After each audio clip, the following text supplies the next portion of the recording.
début de semaine à tous et merci de nous rejoindre pour suivre cette session d'information sur BSC TV.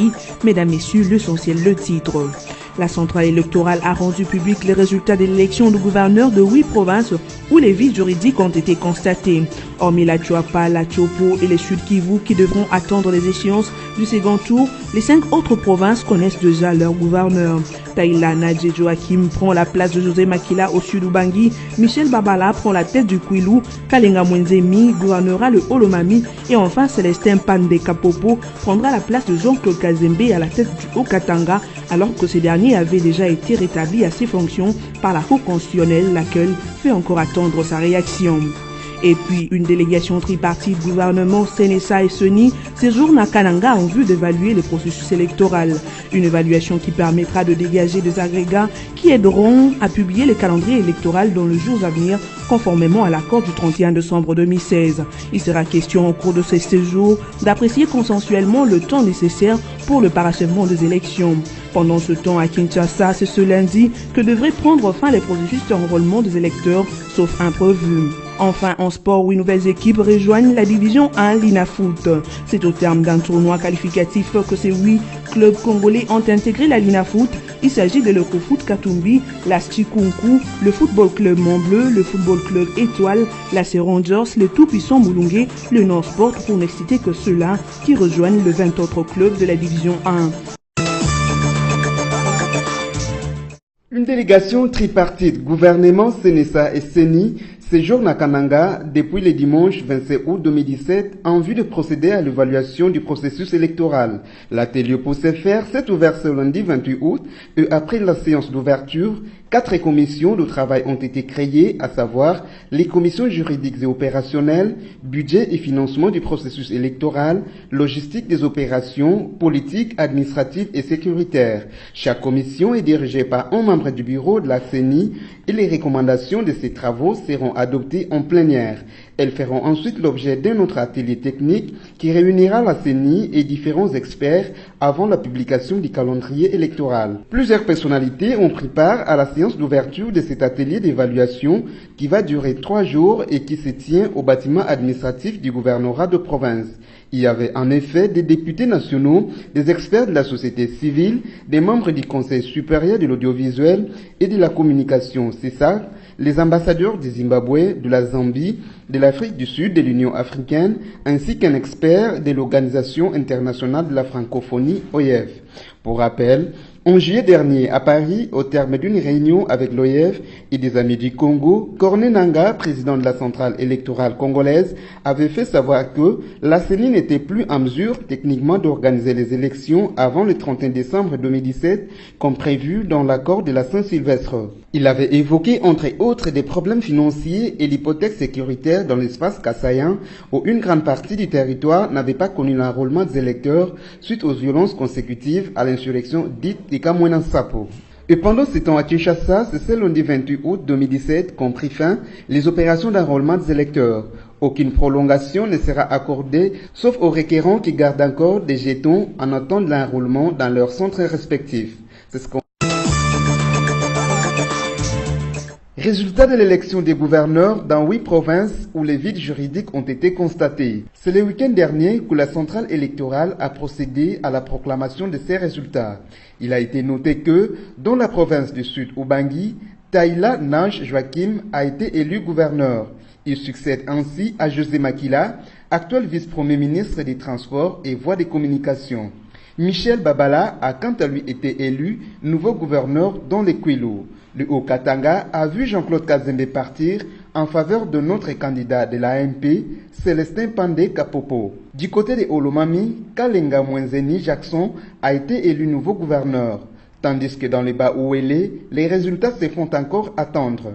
Par ailleurs, un second tour est prévu dans 3 provinces, à l'occurrence la Chuapa, où Bongongoy Pancras de l'AMP affrontera Boto Bolongomba Papi, candidat indépendant. À la Chuapa, 2 indépendants s'affronteront. Il s'agit des candidats Lomata Kingoli Constant et Matata Makalamba Patrick. Du côté du Sud Kivu, Claude Nyamogabo, candidat de l'AMP, affrontera Eli Zindula de l'opposition. Pendant ce temps, la Cour constitutionnelle n'a pas pu imposer ces deux arrêts dans le Haut-Katanga et la Chouapa n'a pas encore dit son dernier mot. Depuis son arrivée à la tête du ministère du Commerce extérieur, Jean-Lucien Boussa est décidément passé aux actes ce week-end. Le ministre du Commerce extérieur a en effet décidé de frapper d'interdiction d'importation sur le sol congolais une série de produits à forte consommation. Il s'agit du ciment gris, des bières et boissons gazeuses, des barres de fer qui autrefois venaient de l'étranger pour inonder le marché congolais. Jean-Lucien Boussa insiste que c'est aussi dans le but de protéger l'industrie locale face à l'invasion des produits importés dont les quantités étaient de loin supérieures aux produits locaux sur le marché. On est advenu que ces produits ont inondé les marchés congolais au point que les industries locales ont du mal à écouler leur production. Le but visé dans cette démarche est de combattre la contrebande, la fraude, la mafia avec ses effets pervers sur les finances publiques et surtout d'arrêter les importations et exportations illégales. Du reste, le ministre du Commerce extérieur a annoncé que de mesures d'accompagnement seront prises pour amener les opérateurs économiques œuvrant dans différents secteurs concernés par cette querelle de mesures à pratiquer de prix à la portée de tous les citoyens congolais. Environ 150 nouveaux cas de choléra ont été enregistrés dans différentes zones de santé des Malemba-Nkulu en province du Olomami. Parmi ce cas, l'on signale 7 cas de décès en l'intervalle de 12 jours. D'après les responsables sanitaires de cette zone qui l'ont indiqué, les dimanches 27 août dernier, 19 autres cas ont été signalés au centre de traitement de choléra de Moulongo qui, déjà à la veille, avait reçu une quarantaine de personnes contaminées, ce qui fait de la cité de Moulongo la plus affectée avec près d'une centaine de cas. Par ailleurs, le médecin-chef de cette zone de santé affirme que ce centre ne dispose que d'une quantité de sérum qui ne peut couvrir qu'environ 3 jours de traitement, et à lui d'ajouter que cette structure sanitaire n'a plus ni chlore ni sac mortuaire. Un autre problème à soulever est cette pénurie d'eau qui inquiète les responsables de zones de santé de ce coin, vu que celle-ci causerait la propagation rapide de l'épidémie. Du reste, le ministre provincial de la Santé a assuré que l'UNICEF et l'OMS viennent de donner à la province un lot important d'intrants pour la prise en charge de ce malade. Le commissaire provincial de la police ville de Kinshasa, le général Silvano Kassongo, a annoncé dimanche 27 août la mise en service de nouveaux numéros téléphoniques de la police pour combattre l'insécurité grandissante à Kinshasa. Par cette démarche, le chef de la police à Kinshasa a réitéré son appel à la collaboration de la population quinoise avec la police pour sa propre sécurité en dénonçant les criminels et leurs actes en temps réel. Au total, 15 numéros de téléphone sont disponibles pour des appels gratuits. Ces numéros sont répartis selon les secteurs ou quartiers opérationnels aux différentes équipes d'intervention de la police. Des équipes motorisées disposent également de ce numéro pour pouvoir intervenir à temps. À défaut, un numéro de téléphone fixe est mis à la disposition du public pour dénoncer le mauvais comportement de la police et les retards d'intervention. Ce numéro fixe est le 082 720 60 00.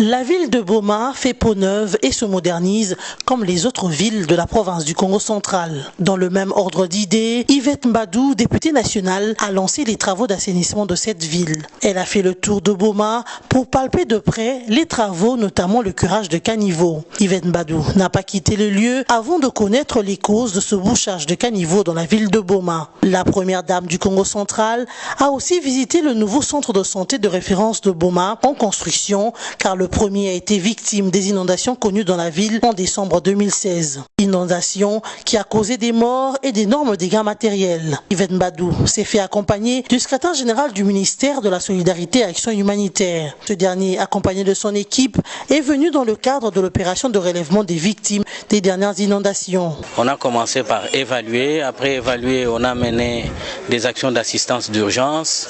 Et comme l'urgence est passée, il était question à ce que nous puissions amorcer la transition à travers les activités de relèvement. Partant, il est question d'accompagner la communauté de nos compatriotes de Boma pour se relever en essayant de les remettre dans des conditions beaucoup plus meilleures qu'avant. Bien sûr, il y a certaines actions que nous menons dans le cadre de la prévention, surtout que bientôt la fin de la saison sèche et nous allons entrer dans la saison pluvieuse. C'est vraiment un traitement des chocs que nous sommes en train d'administrer au sein de la ville. Un grand plaisir, une grande joie de recevoir la délégation du gouvernement central appuyée par la BAD qui est venue nous assister. On peut se dire qu'on nous écoute, nous sommes écoutés. Je pense que toute la population de la ville de Boma est en train de suivre comment les travaux sont en train d'évoluer. Et pour moi, c'est une fierté. La députée nationale a continué son inspection des travaux. 8 nouvelles équipes ont validé leurs billets pour la saison 2017-2018 de la Ligue nationale de football l'INAFoot. Ce, au terme d'un tournoi qualificatif pour l'accession au championnat de la première division RD congolaise. Le Kofoot Katumbi et l'US Tukunku sont les deux clubs vainqueurs de la zone centre-sud. Le football club Mont-Bleu et le football club Étoile ont remporté le tournoi de la zone Est. L'AC Rangers, les TP Mulungue et le Nord Sport sont les lauréats de la zone Ouest. Notez que les 8 équipes qualifiées vont rejoindre le 20 clubs qui se sont maintenus, ce qui donnera un total de 26 participants pour la saison 2017-2018. Du côté de l'Afrobasket féminin Mali 2017, retenez que c'est la sélection nigériane qui en a remporté le trophée le dimanche dernier face à la sélection sénégalaise. Du coup, les Nigériennes retrouvent le sommet du basket africain et empochent leur 3e titre, synonyme d'une qualification directe à la Coupe du Monde Espagne 2018. Cette édition est terminée, mais avant, place au rappel des titres. La centrale électorale a rendu public les résultats de l'élection du gouverneur de 8 provinces où les vices juridiques ont été constatés. Hormis la Chuapa, la Chopo et les Sud Kivu qui devront attendre les échéances du second tour, les 5 autres provinces connaissent déjà leur gouverneur. Taïla Nadje Joachim prend la place de José Makila au sud Ubangi, Michel Babala prend la tête du Kwilu, Kalenga Mwenzemi gouvernera le Olomami et enfin Célestin Pande Kapopo prendra la place de Jean-Claude Kazembe à la tête du Haut-Katanga alors que ce dernier avait déjà été rétabli à ses fonctions par la Cour constitutionnelle, laquelle fait encore attendre sa réaction. Et puis, une délégation tripartite gouvernement, CNSA et SENI séjourne à Kananga en vue d'évaluer les processus électoraux. Une évaluation qui permettra de dégager des agrégats qui aideront à publier les calendriers électoraux dans les jours à venir, conformément à l'accord du 31 décembre 2016. Il sera question au cours de ces séjours d'apprécier consensuellement le temps nécessaire pour le parachèvement des élections. Pendant ce temps, à Kinshasa, c'est ce lundi que devrait prendre fin les processus d'enrôlement des électeurs, sauf imprévu. Enfin, en sport, 8 nouvelles équipes rejoignent la division 1 l'INAFoot. C'est au terme d'un tournoi qualificatif que ces 8 clubs congolais ont intégré la l'INAFoot. Il s'agit de le Kofoot Katumbi, la Stikunku, le football club Mont-Bleu, le football club Étoile, la Rangers, le tout-puissant Mulungue, le Nord Sport, pour ne citer que ceux-là qui rejoignent le 20 autres clubs de la division 1. Voilà tout pour cette session d'information. Bonne suite de programme sur BSC TV.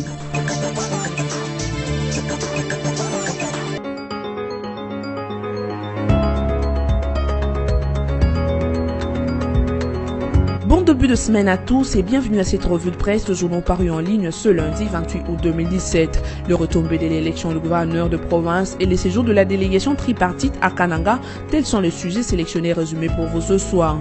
Retombé de l'élection du gouverneur Kwilu, un mauvais signal pour Kabila, titre le site d'information Forum de Zas en ouverture de cette lecture de journaux.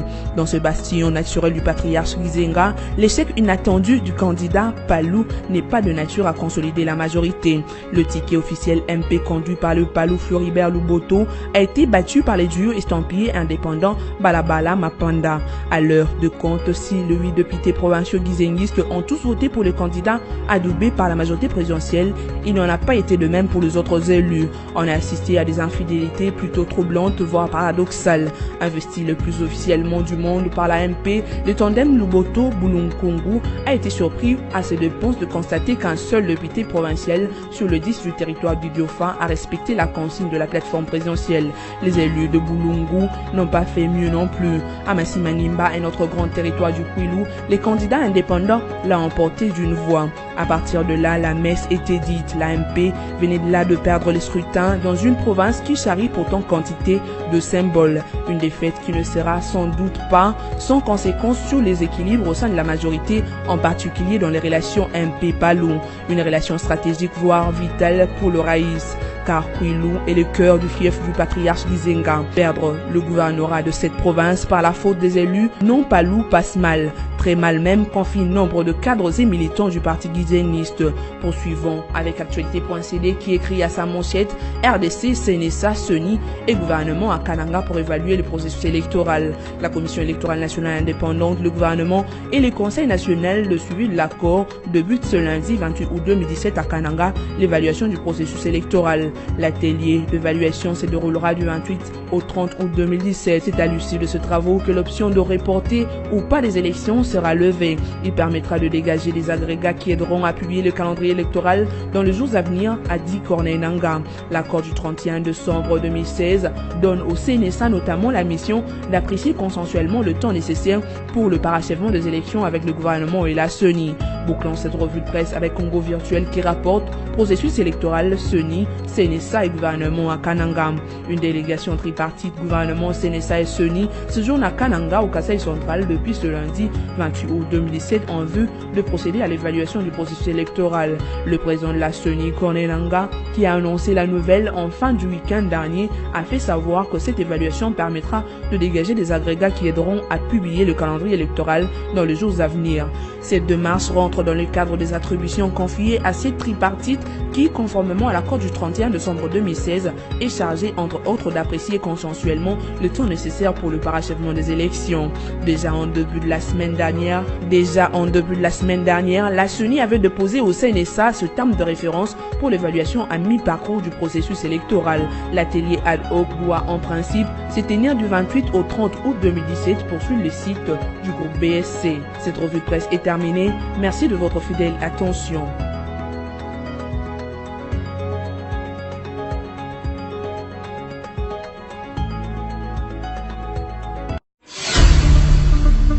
Congo Panorama, votre magazine d'actualité est de nouveau dans vos bacs, dans sa 24e édition, toujours aussi riche que diversifiée. Découvrez nos rubriques telles que la coopération et la diplomatie avec Joseph Kabila et Al-Sisi qui renforcent l'axe Kinshasa-Le Caire. La CIRGL fait bloc avec Kinshasa contre le terrorisme et les groupes armés. Économie et finances, le FPI cimente son partenariat avec la FEC. Henri Avmoulang stimule les opérateurs économiques de l'Est. Société, premières opérations à cœur ouvert réussies à Kinshasa. Sonas, Carole Aguito loue les efforts du personnel féminin. Congo Panorama, c'est surtout la une. Kabila pacifie le Kasaï. Votre magazine revient sur toute la tournée du chef de l'État dans le Kasaï pour la consolidation de la paix et le reconfort des populations éplorées. Découvrez également notre dossier élections. Élections, c'est parti.